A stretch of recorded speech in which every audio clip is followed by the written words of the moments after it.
ધવલ જોશી મનોમંથનના માધ્યમ થકી આવો ગુજરાતના કેટલાક જાણ્યા અજાણ્યા અને પરિચિત ચહેરાઓ સાથે સંવાદ કરીએ। અત્યારે આપણી સાથે છે બનાસકાંઠાના સાંસદ શ્રી પરબતભાઈ પટેલ સાહેબ। તેઓનો પરિચય કહીએ તો ભારત અને પાકિસ્તાનની સરહદ પર આવેલ ભાચર ગામના વતની અને આઝાદ ભારતમાં જન્મેલા આદર્શ વિચારો સાથે છેલ્લા 35 થી પણ વધુ વર્ષથી રાજકારણની અંદર સક્રિય છે। ગુજરાતના 12 થી પણ વધુ વિભાગોની અંદર મંત્રી રહી ચૂકેલા છે। શિક્ષણથી લઈને સહકાર સુધી, મંત્રીથી લઈને ચેરમેન સુધી, ટ્રસ્ટી સુધી અનેક વિભાગોની અંદર, અમુક સંસ્થાઓની અંદર અનેક કાર્યક્રમો થકી તેઓ લોકપ્રિય બન્યા છે, સેવાકીય કાર્ય કર્યા છે। તો આવો શ્રી પરબતભાઈ પટેલ સાહેબ સાથે જાણીએ સરહદથી લઈને સાંસદ સુધીની આ સફર તેઓએ કેવી રીતે શરૂ કરી। સાહેબ, તમારા શબ્દોમાં કહીએ તો 71 વર્ષની ઉંમરે આપ સાંસદનું પ્રથમ ઇલેક્શન લડ્યા અને પ્રથમ ચરણમાં જ આપ વિજયી થયા। શું કહેવા માંગો છો આપ? મિત્રો, મેં ક્યારે સપનામાં પણ સેવ્યું હતું મારે સંસદ સભ્ય બનવું, પણ પાર્ટીનો આદેશ માથે ચડાવીને પાર્ટીએ ટિકિટ આપી। એક ભારતીય જનતા પાર્ટીના સૈનિક તરીકે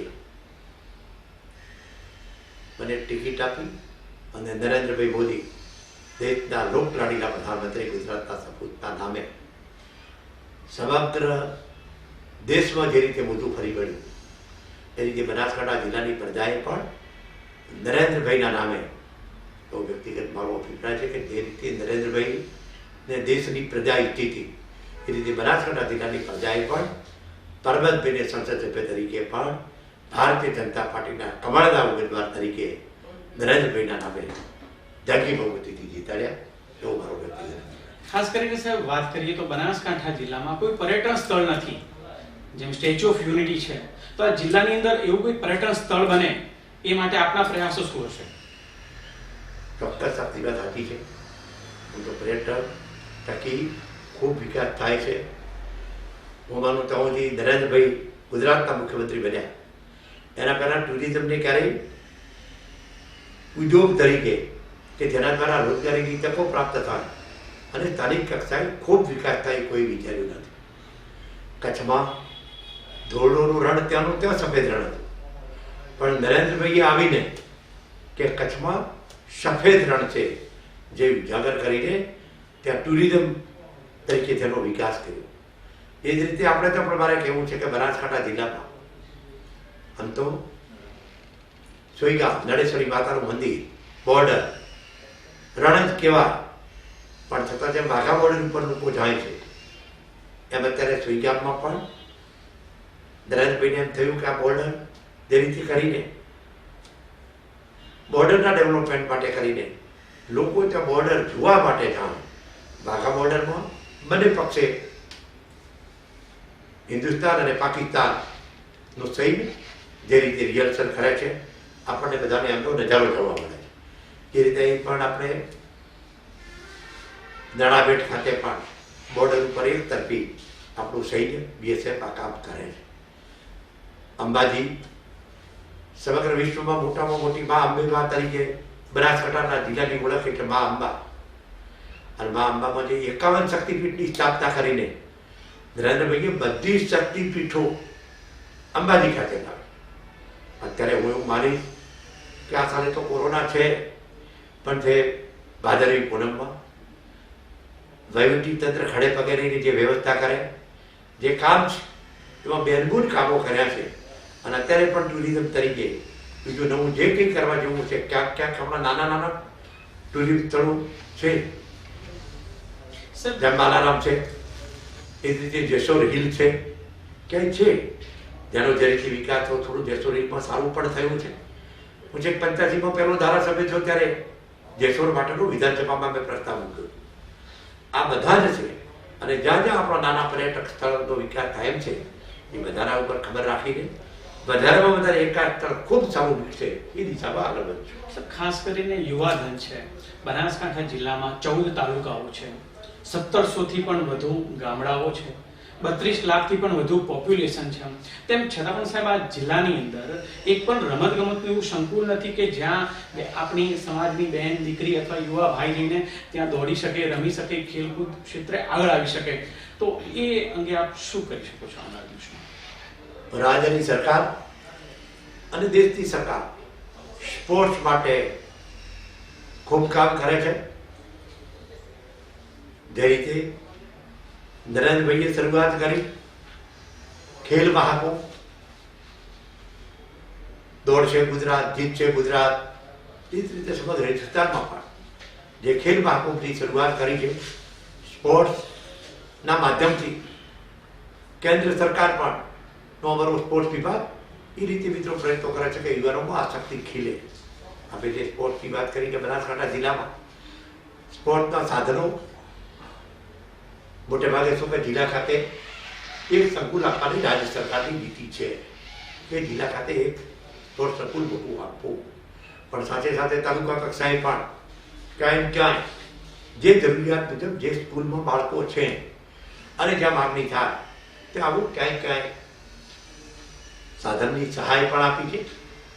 તાલુકા કક્ષાએ પણ સ્પોર્ટ્સ સંકુલની માંગ થાય છે, પણ જિલ્લા કક્ષામાં જ્યારે થાય અને એ રીતે અને આ પાલનપુર તો આપણું ડિસ્ટ્રિક્ટ હેડક્વાર્ટર છે, જેમ આપણે કીધું એમ 14 તાલુકા, 32 લાખ કરતાં પણ વધારે વસ્તી.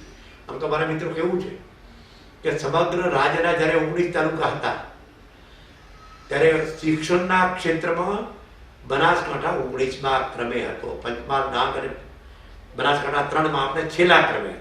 પણ નરેન્દ્રભાઈએ જે 2003થી શિક્ષણને જે વેગ આપ્યો અને જેને તે મિત્રો ખૂબ પ્રગતિ થઈ છે એવું હું કહીશ.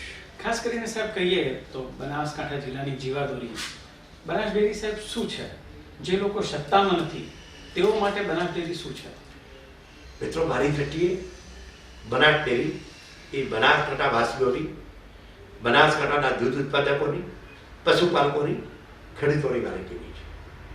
સત્તામાં પૂર્ણ છે કે નહીં, પણ મારા પશુપાલકોનું હિત જળવા, કારણ કે સમગ્ર એશિયાની મોટામાં મોટી ડેરી એટલે બનાસ ડેરી. અત્યારે દિલ્હીમાં કોઈ પણ દુનિયામાંથી પશુપાલન કે ડેરી ઉદ્યોગ માટે જાણકાર કોઈ પણ દેશના લોકો આવે તો મારું દિલ્હીનો ડેરી વિભાગ, પશુપાલન વિભાગ એમ જ કે બનાસ ડેરીમાં છું. હું મિત્રો મને ખ્યાલ છે કે 68માં હું જ્યારે પાલનપુર કોલેજ કરતો હતો ત્યારે બનાસ ડેરીની પાપા પગલીથી મહેસાણા જિલ્લાના માધ્યમથી માનસીભાઈ અને કલ્પાભાઈએ ભેગા થઈને તેની મિત્રો શરૂઆત કરી હતી. જે તે વખતે તો બનાસકાંઠામાં એવું હતું કે દૂધ વેચી શકાય નહીં. અમારે ત્યાં દૂધ વેચવા માટે કરીને હું એ વખતે સ્ટેટ બેંકમાં નોકરી કરતો, પણ દરુભાઈ દેસાઈ ચેરમેન હતા, દરુભાઈ, જગતાભાઈ, હું અમે બધા ગામડામાં જતા હતા કે ભાઈ ડેરીમાં દૂધ આપો. ધીરે ધીરે જે શરૂઆતથી અત્યારે બનાસવાસીઓ ખેતી કરતા દૂધમાં દર 15 દિવસે દૂધનો પશુપાલકોને જે કંઈ પૈસા મળે કે દૂધનો પગાર 15 દિવસે પગાર મળે છે. ચોક્કસ દૂધ ઉત્પાદકો માટે, પશુપાલકો માટે ખેતીની બરોબરી કરતાં પણ આગળ જાય એવો પશુપાલનનો વ્યવસાય છે ને એટલા માટે બનાસવાસીઓ, મારી બેન દીકરીઓ કામ કરવામાં પાછી પડતી હતી, કારણ કે દૂધ તો ખૂબ કઠિન છે. પરોઢિયે 4 વાગે ઉઠવાનું, ગાય ભેંસ દોવાની, ગાય ભેંસથી ક્યાંય પાટું પણ ખાવી પડે, એ ગોબર, એનું મૂત્ર, આ બધામાં એના હાથ કરવાના ઘણું બધું છે. છતાં બનાસવાસીઓએ બીજો ઉદ્યોગ ન હોવાને લીધે ખેડૂતોએ, પશુપાલકોએ જ્યારે સ્વીકાર્યો છે અને જેથી કરીને ડેરી નંબર 1 ઉપર સમગ્ર એશિયામાં છે.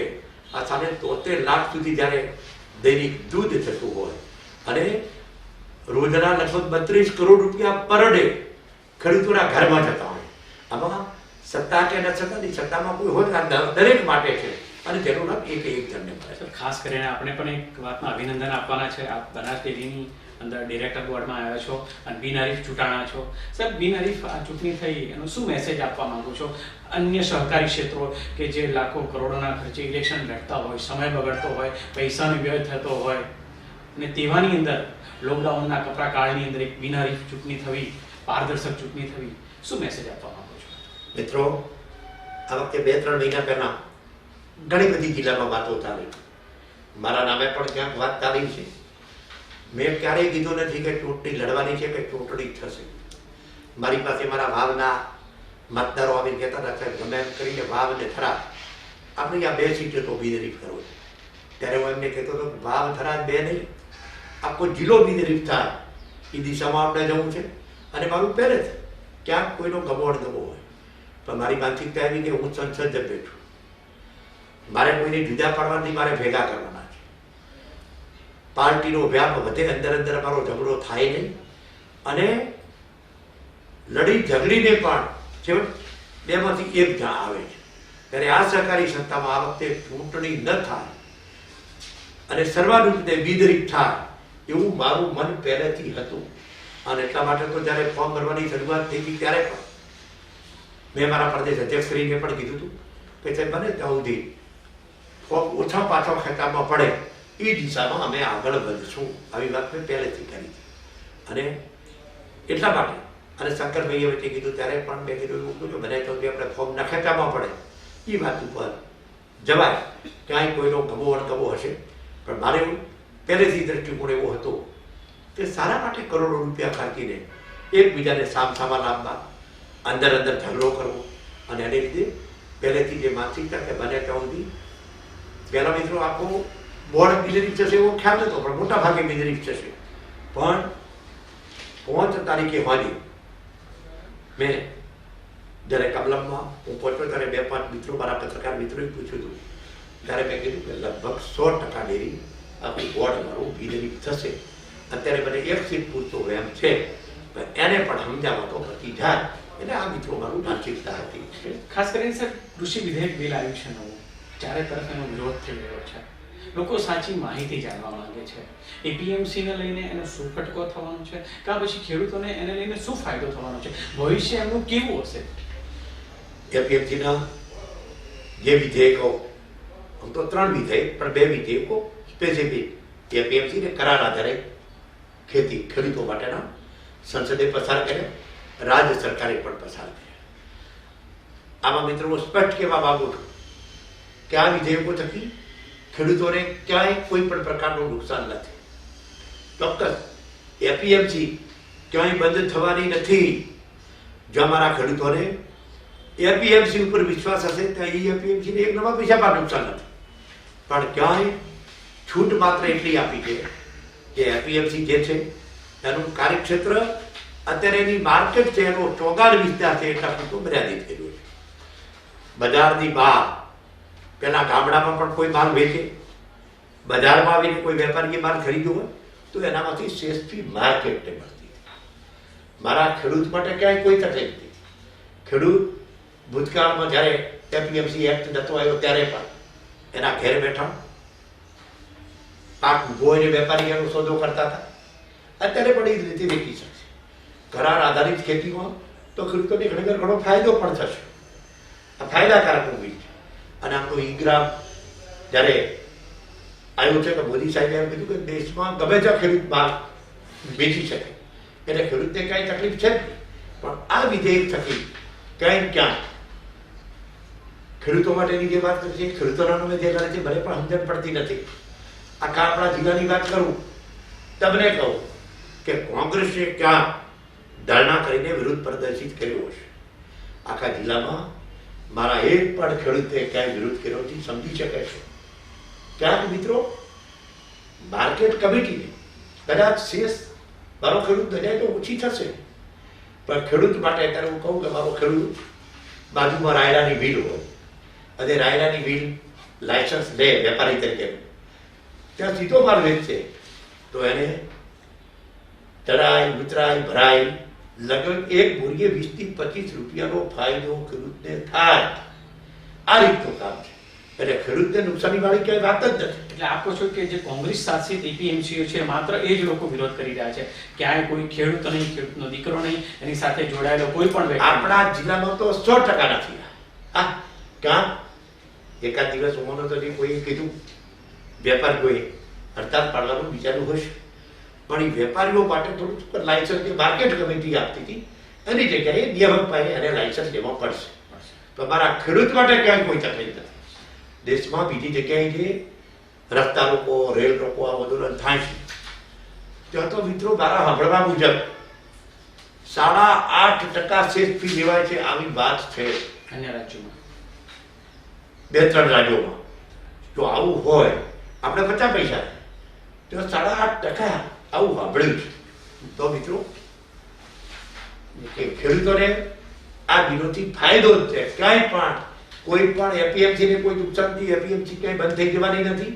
ટેકાના ભાવની ખરીદી પણ સરકાર જે કરે છે, આ કાયદાની ટેકાના ભાવને લેવા દેવાની જે કંઈ છે બધું ચાલુ રહેવાનું. ખાસ કરીને સાહેબ વાત કરીએ કે લોકડાઉનની અંદર કારીગરથી લઈને કલાકાર સુધીના તમામે તમામ વર્ગ બેરોજગાર થયો છે. તેવાની અંદર આપ શિક્ષણ સાથે જોડાયેલા છો, એટલે આ પ્રશ્ન છે કે શિક્ષણ સ્કૂલો જે ચલાવે છે એ લોકો ફીની કડક ઉઘરાણી કરે છે, તેના માટે આપ શું કહેવા માંગો છો? એના માટે તો આપણે જોયું સંચાલકો હાઈકોર્ટમાં ગણ ગયા, સરકારે પણ એમની જોડે વાટાઘાટો કરી. સરકારે કીધું કે સરકાર હાઈકોર્ટે કે સરકાર નક્કી કરે, સંચાલકો અને સરકાર ભેગા બેસીને જે મિત્રો નક્કી કર્યું. અને સરકારે એવું કીધું કે આમ તો શું હતું કે વાલીઓ એમ કહેતા આ તારીખ સુધી 31 તારીખ સુધી ફી ભરે એને જ આ લાભ આપવામાં આવશે. પણ સરકારે એવું કીધું કે ભાઈ એની અનુકૂળતાએ ફી ભરે તો પણ જે નક્કી કર્યું છે એનો લાભ આપવાનો છે. એટલે ચોક્કસ આમાં વધારેમાં વધારે નુકસાન ફી કરતાં શિક્ષણમાં થયું છે. બેકારી વાળો તો જ્યારે મિત્રો કોરોના છે, એક બાજુ જીવન છે, એક બાજુ રોજગારી છે. આ બધામાં આમ તો આત્મનિર્ભર ભારત બનાવવામાં દેશના પ્રધાનમંત્રી નરેન્દ્રભાઈ મોદીએ જે રીતનું જે પેકેજ આપ્યું, જે જાહેરાત કરી, અને જેને લીધે ઘણું બધું ધબકતું થયું છે, છતાં પણ ક્યાંક કલાકારો માટે અને આ બધું હશે, પણ ધીરે ધીરે જેમ આટલો ખુલે છે. જ્યારે મિત્રો આ મહામારી આપણા બધાના માટે એટલી બધી કઠિન છે, સંક્રમણ ખૂબ વધે છે, ત્યારે એના સાવચેતી માટેના પગલાં આ બધા લેવાના છે. એમાં ક્યાંક ને ક્યાંક કોકને તકલીફો પણ મિત્રો ખાસ કરીને સાહેબ નવરાત્રી આવી રહી છે, આ પૂર્વ ધારાસભ્ય પણ રહેલા છો, તો ગુજરાતના જે કલાકારો છે એ કલાકારો માટે આપ મુખ્યમંત્રીને કોઈ રજૂઆત કરશો કે એમના માટે કોઈ રાહત પેકેજ કરવામાં આવે? જ્યારથી લોકડાઉન શરૂ થયું છે ત્યારથી લઈને દરેક પ્રસંગોની અંદર તેની પર બેન લગાવવામાં આવ્યો છે, અને હવે આખા વર્ષનો જે મોટો તહેવાર છે નવરાત્રીની અંદર પણ તેમની ઉપર બેન છે, જાહેરમાં કાર્યક્રમો નહીં કરી શકે. તો તેના માટે શું પ્રયાસ હશે આપના? નવરાત્રી માટે તો ગુજરાતના પ્રજાજનો જે ગરબાના આયોજકો છે એ પણ એમ કહે છે કે ગરબા સવાર જીવેલી. આપણે બધા પણ જો શાળાએ બાળકોને મોકલવાની પણ ના પાડતા હોઈએ કે શાળાઓ હમણાં ખુલવી જોઈએ, બાળકોને મોકલવા નથી, ત્યારે નવરાત્રિના તહેવાર માટે તો બધા ના જ પાડે. પણ જે કંઈ કલાકારોની આપણે વાત કરી એમાં તો હું માનું તમારી કેટલાય કલાકારો આપણા રાજ્ય સરકારે જેમને કંઈક મહત્વ આપ્યું એવી જગ્યાઓ ઉપર પણ બેઠા છે. આ રાજ્ય સરકારમાં એમની વાતો અવારનવાર પહોંચાડતા જ હોય, અને રાજ્ય સરકારના ધ્યાન ઉપર આ બધી વાત હોય એટલે એમના મારફત પણ આ બધી વાતો સરકારમાં થતી હોય. આભાર સાહેબ આપનો. મનોમંથનના કાર્યક્રમની અંદર આપણી સાથે હતા બનાસકાંઠાના સાંસદ શ્રી પરબતભાઈ પટેલ સાહેબ. તેઓના મનોમંથન થકી આ મનોમંથન કાર્યક્રમની અંદર વિચારો રજૂ કર્યા છે. આવતા સમયે ફરી એક નવા પરિચિત ચહેરા સાથે મનોમંથનની અંદર આમ જ મળીશું. વંદે માતરમ.